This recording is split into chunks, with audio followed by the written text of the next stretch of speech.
today is going to be so exciting to have Rebecca Roth. If you've ever heard of her, just lights a fire on you and lets you know that these two parties are not your neighbor's best friend. Even I don't care if they live next door to you. One of the senators, one of the congressmen lives next door to you. He's not your friend. He may be a nice guy. He may take you out to dinner on your money, but he may not be telling you the truth. And I can verify I've never found that to be the way it is. I've never heard one of them tell the truth. So if you think that's negative, I think you have to understand this little picture here at the bottom of the pledge. How many can see that? You'll just open up, look at that for a second, because I want to tell you a little story about how I thought of that. It was Nyla Judd, and she speaks today, this afternoon. She has a terrific story. She ran for House of Representatives down in St. George. You know, that's a crazy thing because the incumbent, all four of the House members down there are incumbent Republicans. He had $50,000 to spend. She didn't have anything but people's time, and she did a marvelous job. You know, they can't take the truth. That's the problem. So in the debate, I went to the debate. It was so exciting. Nyla was there. The Democrat lady wasn't there because she was in the hospital with her father or something. So they asked the first two people running, the Democrat and Republican, of course, no difference. So you can, one of them answers it this way. You can say, okay. So they asked the Democrat lady, who should own the lands in Utah? Well, obviously the federal government does everything better than anybody else. That was the same thing three of them said that night. Exactly the same thing. The federal government should do it, and that's because they obviously run everything better. My question would be, name me one thing they run better than the people do. So then they asked the incumbent Republican, well, obviously the states do it better, and we should own the government or the land so that we can fund the schools and we can steal all this money from people. Now, he didn't say steal. Unfortunately, he didn't tell the truth there, but he says, we should do it better. We obviously do it better than anybody else. That's our Republicans. That's on this side here. Elephant. Didn't have to write it when you got a picture of that. So anyway, then they get down to Nyla, and they said, Nyla, well, who do you think ought to run the lands of Utah? And she looked at him and she said, what's wrong with we the people running our own land? Wow, that's not what they're used to hearing. She says, what if David had lost to Goliath? She says, nothing would have happened because David was fighting for principle. Goliath, the two-headed guy here I have, was fighting for power. Have you ever heard that word? Did you ever ask your congressman why he has never voted for the Constitution? Why his party has never voted for the Constitution? Do you think he could tell you? I'm probably the only one that purports that. How could you vote for the Constitution when there's never been a constitutional bill presented in at least since Jekyll Island? My love is Jekyll Island, and I talked to Ed Griffin last night about midnight from here, and he's in California. He is going to be speaking tomorrow afternoon. You don't want to miss that. Ed is unbelievable. He has fought for 50 years to enlighten us, tell us the truth. My wife says, Wayne, what makes you think you can tell people about Jekyll Island? And Ed's been doing it for 50 years. I said, because Ed is a nice guy, and I'm not. I'm going to tell you the truth. And some people think that's nasty. But guess what? Until somebody can show me one thing a Republican or a Democrat has done for this dang, I get a little riled.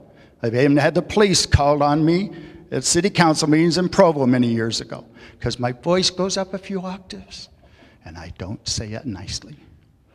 When they do something stupid, which is every time I attended a meeting in this Provo City, I get up and I say, they just say, well, let's take that money from the federal government.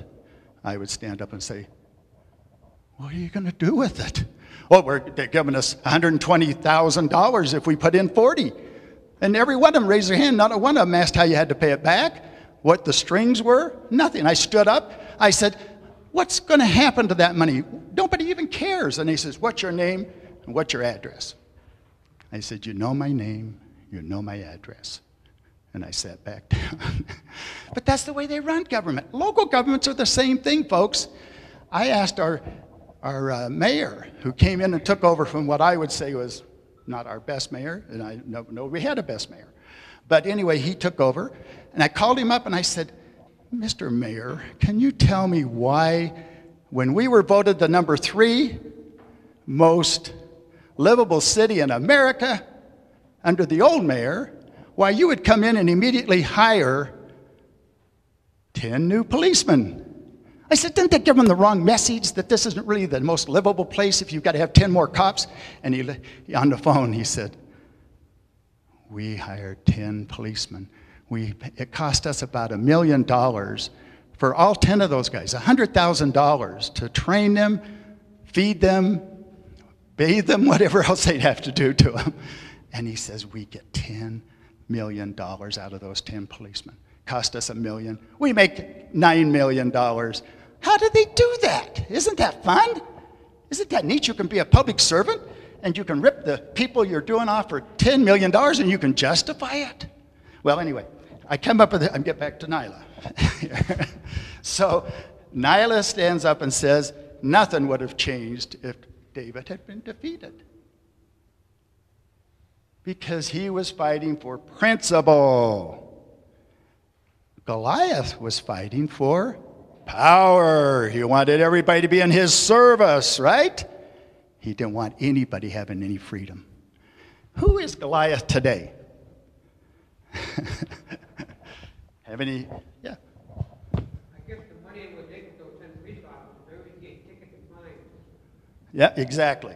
So he made $10 million off of those 10 policemen. And that's what it's about. Anyway, I stood up and I clapped. I was the only one that did. The Democrats and Republicans, when they said the government should do everything, they got lots of applause. Nyla got it just from me. But that's what I believe, folks. So anyway, we put 2 heads. I called Paul Snover, who's going to be speaking tomorrow. You don't want to miss him either. He's going to be awesome. His big thing is Obama. I tell him that Obama couldn't do anything without all the Republicans' 100% support, but he still draws pictures of Obama. So anyway, that's life. You win a few, you lose a few, right? So anyway, I asked him to make this picture up. I just called him on the phone. He did an excellent job. And I said, the main thing you have to do is have what that rock has on it. What's the rock say? Anybody read it? Yes? Truth. Have you ever heard that from an elephant or a donkey? I never have. Ever. And so you say, that's negative? How can you be negative if you're telling the truth? That's what I keep asking, and people say, Wayne, there's got to be a good guy there. Well, name him. I'd love to meet him. I've met our senator, talked to him. I came away with the feeling that he wasn't for me. He didn't even know the name of the bills I was talking about. And he did confess one thing to me. He said, not one senator read House Bill number 347. And he never even know the name of it. But I can tell you the truth is that not one senator, one congressman has ever read the bills. Why? Why, Robert? Well, they don't give them time to read it. No, that has nothing to do with it. They're all communist bills. There has never, I can't find one bill. They passed 1 million. Glenn Beck said the other day, they passed 400,000 bills. And you commit 3 felonies every day you walk out of your door. I say, okay, Glenn, but I say there's 1 million bills because they've never had one to vote for. There was a Constitutional bill. They don't have to read those bills. And our senator said none of them read House Bill number 347. Well, it wouldn't matter anyway, because they tell you, you either vote for it, which is a communist bill. Now, they don't tell you that, but they all know it, I would think. Don't you think they know that? The congressmen know that it's all a communist bill there, Robert? They wouldn't know a communist that comes into one. Into the mirror. Robert's going to be speaking tomorrow morning, and you don't want to miss that one either. He is going to tell you the truth about communism, and let me tell you, there's very little knowledge about that word. So anyhow, we're into, it just gets me a little riled, and I hope that we understand that if you can't find one thing that they've done for us, that means they've done a million things against us. Does that mean anything to anybody? Are we going to go, am I going to leave this podium and you're going to say, what did he mean? I'm still got to vote for the lesser of two evils. Don't I? Gee, anybody but Hillary. Anybody but Hillary. Please save me from her. She's evil. And Romney. Oh, he's neat, isn't he? Came from the same place, folks. These guys are the same party. Until you understand that, we don't change anything. And is it negative to tell the truth? I'm told I come to these meetings and I'm talking to the choir. I'm preaching to the choir. I don't know. I don't sing on key, so that maybe you guys do. But I was going to get a little baton and have the tabernacle choir picture behind me. But the reality is, am I teaching to the choir? Are we all committed to understand that if we vote for one person that has an R or a D behind their name, we are aiding and abetting the enemies of God? That's the way I look at it. Now, that seems a little harsh for some members of the party, but let me tell you, to me, that is exactly where we are. You vote for Mike Lee, you've just told him you don't care about truth.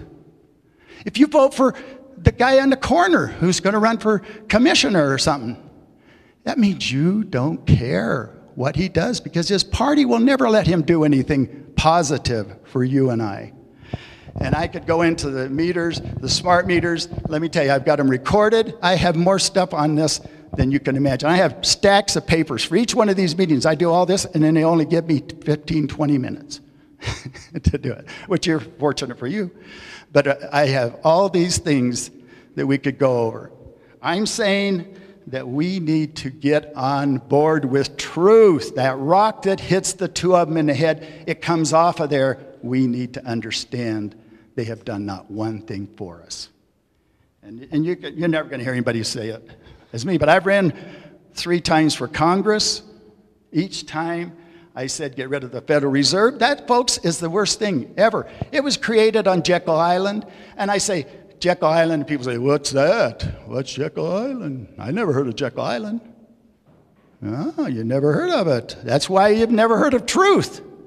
Because they lied to us big time there. They stole our money. They stole our rights. And then since then, those are the 3 things they passed on Jekyll Island: Federal Reserve, IRS, and the 17th Amendment. All 3 of those are enough to have destroyed our country. But that wasn't good enough for them. They had to add another million. Those 3 would have done it, folks. But we don't even know they did it to us. Anyway, we need to get on the stick. 2 of my favorite things is John Stossel. He's a libertarian. But he talks a truth. And I don't care what happens afterwards. If you hear the truth, then you are accountable. You can't go out and vote for the lesser of two evils. Steve Pratt. A lot of you may know Steve. He's dead now, but I used to go to his meetings. I would record all of his meetings. And he said, you know, finally, in Abbey Inn in St. George, he said, I have always voted for the lesser of two evils. But I realize the lesser is still too evil. And so then he never has voted for a Republican or Democrat since. I had the same commitment. I started a lot earlier, maybe 30 years ago. I ran the first time here in Utah County against Bill Orton. And I always take last. If there's 5 people running, I always tell people I take the 5th. And that's exactly where I end up. And I'm proud because I didn't have to compromise. You asked me what Bill Orton did to get elected. Did he compromise? What's compromise? No, you don't compromise when they're both evil. So anyway, I've gone through all that. You have to realize on Jekyll Island, folks, who did they buy? Who did the 7 banksters buy? If you don't know this, nothing's ever going to change. The 7 banksters, Rothschild, Rockefeller, J.P. Morgan, and the other criminals, bankers, who started every war, who funded every war, were on Jekyll Island. And they bought and paid for both parties. They didn't want to take a chance one of them might turn good. They bought and paid for both of them. Then they bought and paid for all the media. They bought and paid for everything. So anyway, this is really neat because he goes through and he talks about what it cost you, for instance, $1 million to get a license in New York to run your own taxi cab. $1 million right off the top to be in private business. Isn't that neat? Yeah, how many people can do that?